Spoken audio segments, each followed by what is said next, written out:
bersama kami masih di Pasca Debat Capres Cawapres Pemilu 2024. Kita akan langsung ke panelis kita pada malam hari ini. Tadi ada beberapa poin terkait dengan strategi soal kesejahteraan sosial. Dari paslon manakah yang menurut Anda paling realistis untuk diimplementasikan, Bu Retno dulu?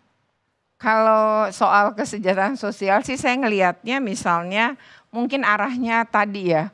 Makan siang maksudnya itu ya, tapi pertanyaan saya gini, kalau tidak salah anggarannya hanya $1 ya. Kalau $1 tuh taruhlah 15.000 gitu. Nah ini kan dibikin sama vendor dan lain-lain ya. Taruhlah gitu bersih-bersihnya 11.000 plus susu. Kalau kita mau berbicara gizi kayak apa ya dengan makanan hanya sekitar 11.000 plus susu gitu.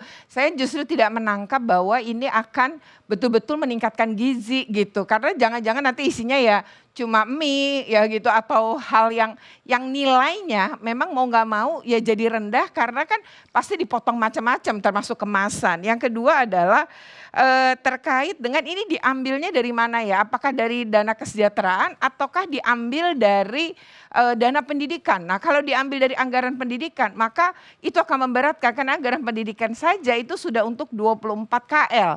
Nah nanti kalau 24 tadi itu Kemendikbud dan Kemenak itu kan dapetnya juga nggak banyak. Lalu dipotong sama anak-anak makan nih ya pesantren dan lain-lain kan juga menyambut ini. Nah kalau misalnya dipotong maka anggaran pendidikan itu dari 20% kan tambah gaji guru di situ juga tuh sama apa.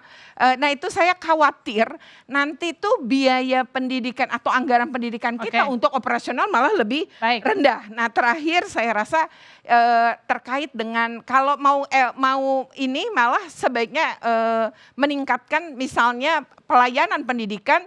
Misalnya anak-anak dengan disabilitas itu melalui terapis karena terapis juga ada di SLB. Pak Maftuhan silakan. Pertama terus terang saya juga harus mengomentari yang makan siang gratis karena itu yang paling heboh ya. Bagi saya perlindungan sosial untuk menciptakan kesejahteraan sosial itu pilarnya jelas. Satu, jaminan sosial bisa di kesehatan dan ketenagakerjaan. Yang kedua di bantuan sosial, bisa barang, cash transfer atau yang lain. Nah ini pilar utama yang harus terus kita tegakkan. Masalahnya adalah cara menyalurkannya, cara pengadaannya. Yang tadi seperti Mas Iqbal sampaikan, tidak memanusiakan manusia, tidak memperkuat dignity warga negara Indonesia. Saya setuju bahwa bansos dan jaminan sosial itu hak seluruh warga negara. Negara harus memberikan melalui pemerintah, jadi jangan ada yang mengklaim bahwa itu belas kasihan. Jadi kita harus menegakkan itu.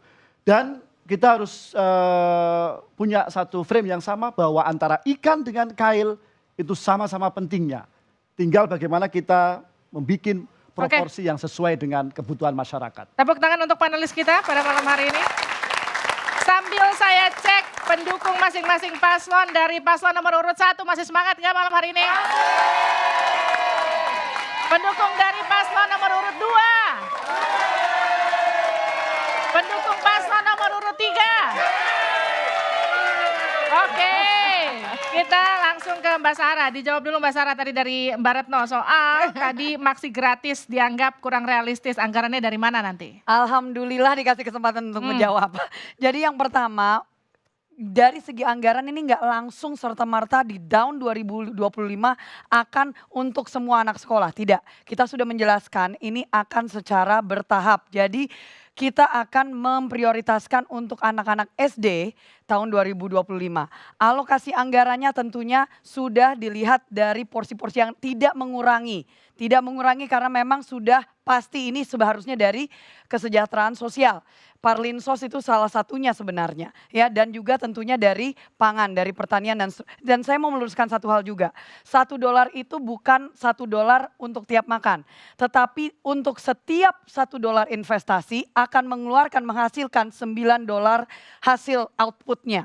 Dan untuk dari segi bagaimana pengadaan. Seperti di India di mana program ini sudah berjalan. Karena ada 76 negara, tinggal dicek kalau tidak percaya di World Food Program wfp.org. Oke. Ya, yang di mana 76 negara sudah berjalan. Di India itu decentralized kitchen.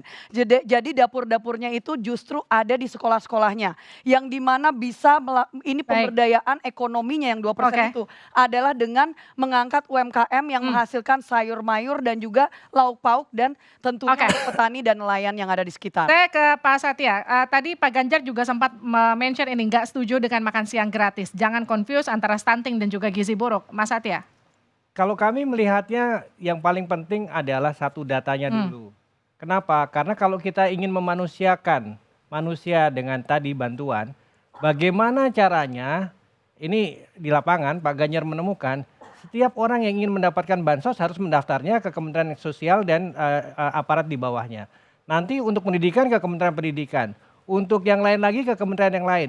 Lah itu kalau nggak satu data, bayangkan hanya untuk mendapatkan cap bahwa saya keluarga miskin, itu harus ke banyak kementerian. Oleh karena itu makanya KTP Sakti menjadi satu pilihan utama buat kita untuk melakukan eksekusinya supaya tepat sasaran. Oke. Dengan demikian bansosnya pun juga diberikannya akan lebih tepat secara rasa juga lebih mengena pada yang membutuhkan. Oke, saya ke Mas Iqbal, singkat saja Mas Iqbal soal Bansos Plus yang tadi juga sempat di-mention oleh Pak Anies. Pak Anies katakan ini bukan kepentingan pemberi, tapi soal siapa yang diberi. Itu sudah dicontohkan Mas Anies ketika di Jakarta. Sudah banyak videonya yang beredar bahwa ketika beliau jadi gubernur, ketika pemberian bansos dituliskan ini dari anggaran APBD, bukan dari Pak Gubernur. Ini sekarang ketika bansos dibilang dari presiden, tapi begitu utang negara katanya ya. Jadi ini tentu saja menjadi sesuatu yang semua masyarakat sekarang melihat ini semua.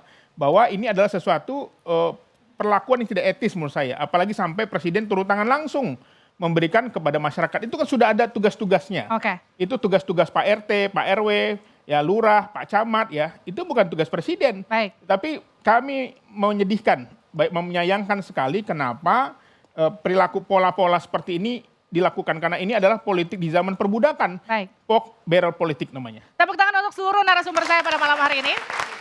Saudara, tapi jangan dulu beranjak karena tidak hanya penyampaian dari panelis dan juga para narasumber, kita juga punya tim untuk mengecek seberapa besar data dan juga akurasi yang disampaikan para capres tadi.